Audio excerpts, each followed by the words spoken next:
division of all religions. Right? Obviously. If there was no thought, there would be no religions as organized now. Baptism, all that stuff. So thought has done marvelous things to help man, but also thought has brought about great destruction.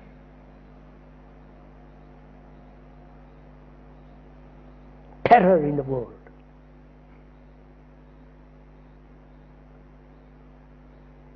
So, we have to understand the nature and the movement of thought.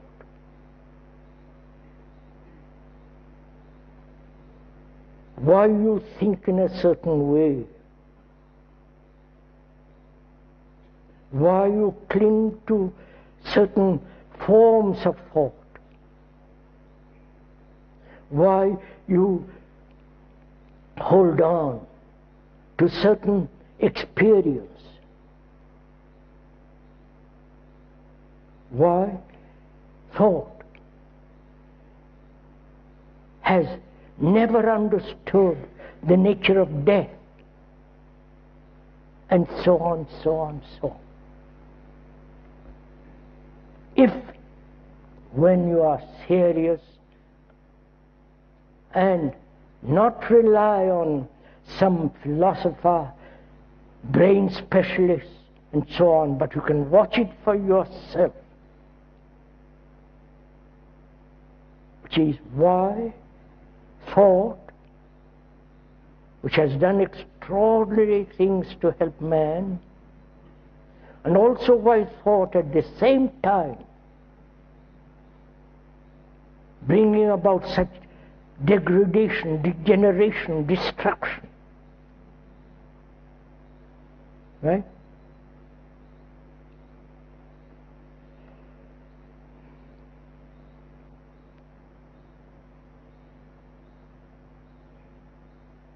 We have to inquire, what is thought? Not why you think in a particular way. We'll come to that later. But we're examining the very structure of thought, not your thought. Because it's very obvious what your thought is, because you have been programmed. As an engineer, as a poet, as a scientist, as a housewife, as a scholar, as a religious man, a guru, you've been trained.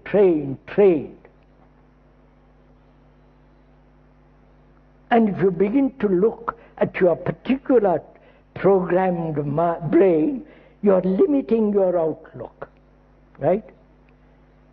But if you inquire seriously into what is thinking, then you enter into quite a different dimension. Not the dimension of your particular little problem, which we'll come to a little later. But first, we must understand the tremendous movement of thought, the nature of thinking.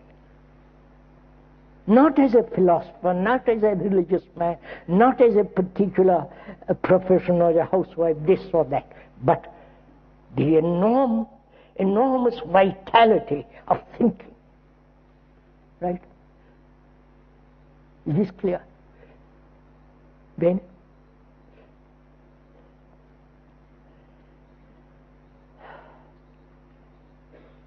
Should we stop here? It's 11:30. Can you tolerate more?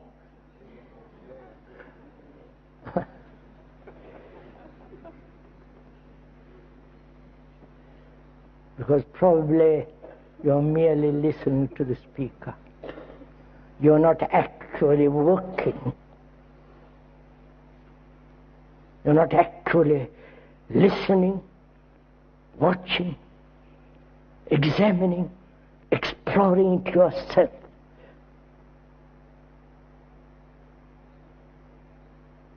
Because we are again programmed to listen to somebody. Please,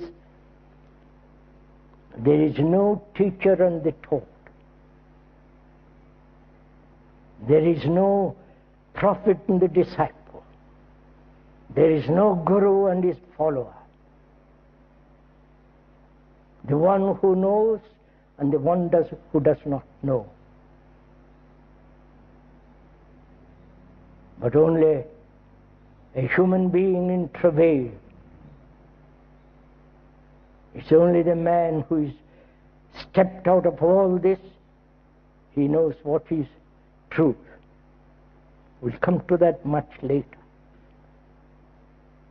So, since it's 11:30, shall we go on with it?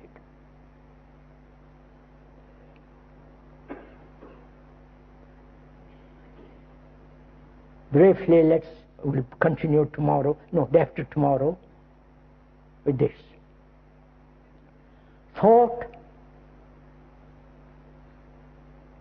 is responsible for all the cruelty, the wars, the war machines, and the brutality of war.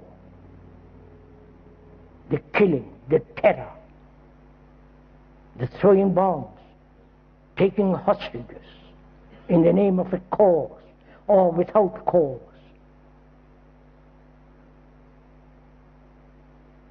Thought is also responsible for the cathedrals, the beauty of their structure, the lovely poems. It is also responsible for all that. Thought is also responsible for all the technological development, the computer with its extraordinary capacity to learn and go beyond man. Thought. So we have to inquire into thought. What is thinking?